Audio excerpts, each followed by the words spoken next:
Bulletin शुरुआत करते हैं बैनुल अक़वामी खबरों के साथ और बड़ी खबर इस वक्त सामने आ रही है। मिडिल ईस्ट से इस वक्त की बड़ी खबर आपको बता दें, वहाँ लेबनान में इजराइल के शदीद हमले लगातार जारी हैं। हिजबुल्ला के ठिकानों पर इजराइल ने एक बार फिर से एयर स्ट्राइक किया है।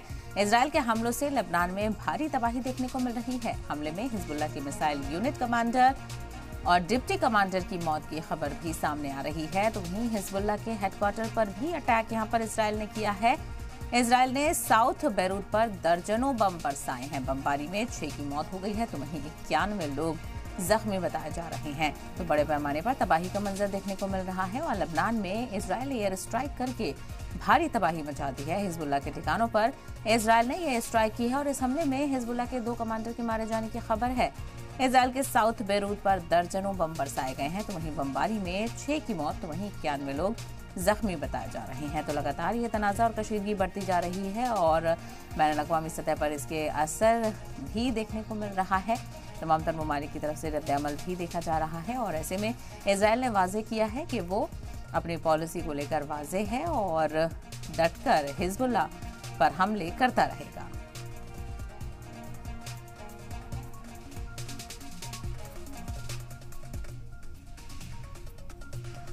गजा के बाद लेबनान जंग का नया मैदान बन गया है। इजराइल ने लेबनान की राजधानी बेरूत पर एक और बड़ा हमला किया है। इजराइल ने अपने इस हमले में आतंकी संगठन हिजबुल्ला के हेडक्वार्टर को भी निशाना बनाया है। तो वहीं बेरूत में दहिया में किए गए इस हमले में 6 इमारतों को निशाना बनाया गया। आपको बताते चलें कि इस हमले में हिजबुल्ला के कई आतंकियों के मारे जाने की भी खबर है। मीडिया रिपोर्ट्स के मुताबिक इजराइल के इस हमले में हिजबुल्ला चीफ हसन नसरुल्लाह के भी मारे जाने की बात सामने आ रही है। हालांकि नसरुल्लाह की मौत की तस्दीक ना तो अभी तक इजराइल ने की है और ना ही इसे लेकर लेबनान या हिजबुल्ला की तरफ से कोई बयान आया है। इजराइल का कहना है कि इजराइल के इस हमले में हिजबुल्ला चीफ नसरुल्लाह बाल बचे हैं।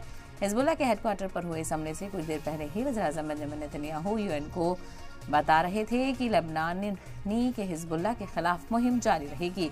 इजरायली फौज ने एक बयान में कहा है कि फिलहाल वो जनूबी लेबनान में हिजबुल्ला के ठिकानों पर हमला कर रहा है। नेतन्याहू ने अपने खिताब में कहा कि वो लेबनान में हिजबुल्ला को निशाना बनाना जारी रखेगा। नसरल्लाह के मुस्तकबिल पर अटकलों के बीच तनाव को शांत करने के लिए सिफारती कोशिशें जारी हैं। अक़वाम मुत्तहिदा की सलामती काउंसिल की मीटिंग में UN general secretary Antonio Guterres ने फौरी तौर पर जंगबंदी की अपील की है। तो वहीं वार्निंग दी गई है कि लेबनान में जंग बाहरी शक्तियों को शामिल करके और भी ज्यादा बढ़ सकती है। तो वहीं रूसी वज़ीर ख़ारजा सरगेई लावरोव ने भी यूएनएससी की मीटिंग में इजराइल के हमलों पर तशवीश जाहिर की है। उन्होंने कहा है कि लेबनान और इजराइल के बीच बढ़ती कशीदगी बड़ी जंग के कगार पर पहुंच गई है। इजराइल के लगातार हमलों की मजम्मत की जा रही है तो वहीं खुद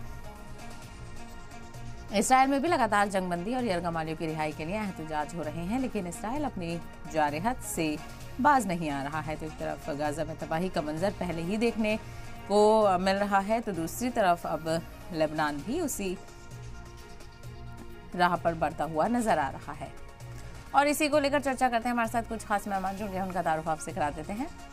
मेजर जनरल राजन कोचर जी हमारे साथ जुड़ गए, डिफेंस एक्सपर्ट हैं, और मेजर डॉक्टर मोहम्मद अली शाह हमारे साथ जुड़ गए, इंटरनेशनल अफेयर एक्सपर्ट हैं। आप दोनों से लगातार इस मामले को लेकर बातचीत हो रही है। राजन जी, जिस तरह से इजराइल ने यहाँ पर वाजे कर दिया है, यानी ये साफ हो गया है कि अभी इसमें और शिद्दत देखने को मिलेगी, यानी और ज्यादा एस्केलेशन बढ़ेगा हमलों को लेकर। तो बिल्कुल करेक्ट स्टेटमेंट है आपकी, बिकॉज अभी हम देखेंगे ये लड़ाई और इंटेंसिफाई होगी और ज्यादा बढ़ेगी और हिजबुल्ला की जो रिटेलिएशन है वो और डीप इजराइल में जाएगी। अब हम देख रहे हैं कि हिजबुल्ला ने हाइफा पोर्ट में जो वहां पे एयरफील्ड था उसको वहां तक अटैक किया है और एक म्यूनिशन डंप भी जो साउथ ईस्ट ऑफ हाइफा था उसके ऊपर भी अपने रॉकेट्स, कत्यूशा रॉकेट जो उनके पास ईरान से सप्लाई हुए हैं, रशियन ओरिजिन के रॉकेट्स हैं जो इसको वार कर रहे हैं और उनके पास लॉन्ग रेंज रॉकेट्स भी हैं, जिलजाल करके 2, इसकी रेंज 125 किलोमीटर तक है। तो उसको मुझे ये लगता है कि जंग और बढ़ेगी और इजराइल ने अपनी इंटेंट साफ कर दी है। जब आप देख रहे हैं कि आपके अभी चैनल में बताया जा रहा है कि बेरूत तक फायरिंग हो रही है और मिसाइल्स और रॉकेट्स दागे जा रहे हैं और और एक इंपॉर्टेंट ऑब्जर्वेशन मैं यहाँ पे देना चाहता हूँ कि ये पिन पॉइंट एक्यूरेसी के साथ हो रहा है। इसका मतलब है कि स्पेसिफिक इंटेलिजेंस इजराइल को अवेलेबल है। ह्यूमन इंटेलिजेंस और इलेक्ट्रॉनिक इंटेलिजेंस, ये दोनों इंटेलिजेंस काम कर रही है, क्योंकि इलेक्ट्रॉनिक इंटेलिजेंस आपको एक हद तक सक्सेस देती है, बट ह्यूमन इंटेलिजेंस आपको बताती है कि हजबुल्लाह के लीडर्स कहाँ पे हैं, क्या मीटिंग चल रही है, किस तरीके की डिस्कशंस हो रहे हैं। तो वो ह्यूमन इंटेलिजेंस और इलेक्ट्रॉनिक इंटेलिजेंस को जब आप इसको मिला लेते हैं, तो आपका रिजल्ट जो आता है वो इस प्रकार से आता है कि हम देख रहे हैं कि काफी टॉप लीडर्स हजबुल्लाह के मारे गए। नसरुल्लाह की भी रिपोर्ट आ रही थी, बट अभी उसकी पुष्टि नहीं हुई है। अभी बोलते हैं कि वो बच गए हैं।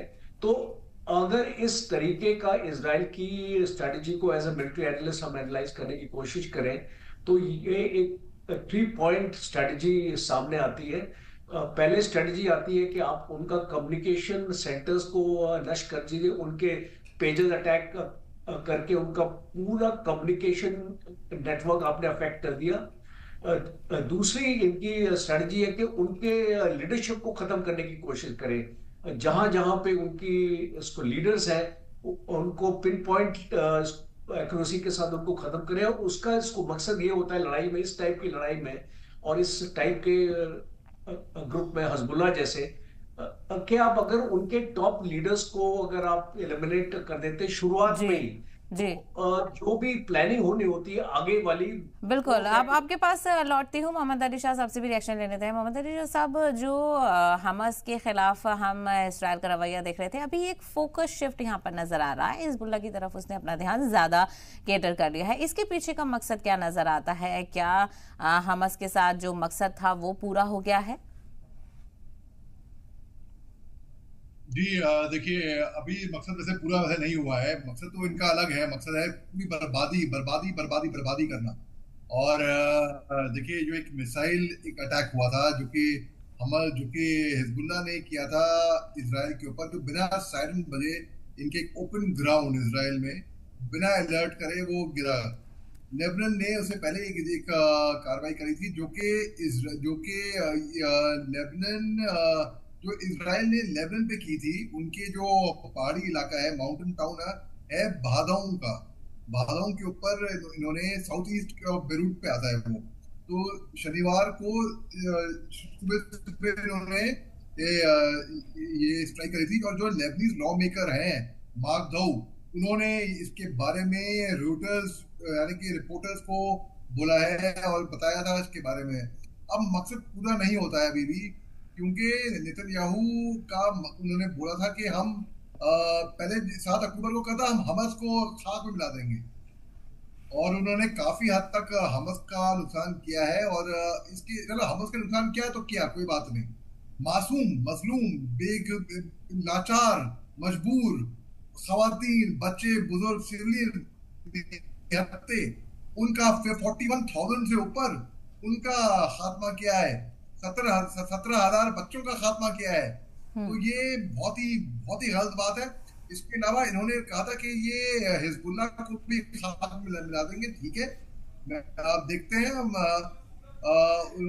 और जो स्ट्राइक शुरू हो गई है, तो अब तक मकसद किसी का इनका खत्म नहीं हुआ है। इसे और दर्शाता है कि अमेरिका ने प्रपोज किया था 21 दिन का सीजफायर, इजराइल ने ठुकरा दिया। उन्हें बल्कि 79th यूएन जनरल असेंबली में नेतन्याहू ने बोला कि हम इसको नहीं मानेंगे। ये अमेरिका ने बोला कि सरप्राइज आया उनको, आचंबा, उनको ताजुब लगा उनको। लेकिन इजराइल के ऑफिस से आया है बयान कि उन्होंने कभी नहीं कहा था कि उन्होंने 21 दिन के सीजफायर को वो मानते हैं। इसके अलावा नेतन्याहू जब न्यूयॉर्क गए, न्यूयॉर्क से अपनी ट्रिप कट शॉर्ट करके वापस इजराइल को के लिए रवाना हो रहे हैं, क्योंकि उनको वापस जाना है। अब उनकी ट्रिप और न्यूयॉर्क में और लंबी होनी थी, तो यानी कि अब ट्रिप कट शॉर्ट कर दी गई है। यानी कि इनका मकसद अभी पूरा नहीं हुआ है साहिबा जी। बिल्कुल, कहीं ना कहीं सभी तरफ यहाँ पर ध्यान नजर आ रहा है इजरायल का। वहीं राजन जी, यूएनजीए में जिस तरह से इस मौजू को डिस्कस किया जा रहा है और पूरी इसको लेकर चर्चा की जा रही है, क्या वहां से कोई फायदा होगा? क्योंकि हमने देखा था कि हमास और इसराइल के बीच वार के दरमियान काफी कोशिशें की गई, लेकिन इसका कोई खातिर खा नतीजा निकलकर सामने नहीं आया। तो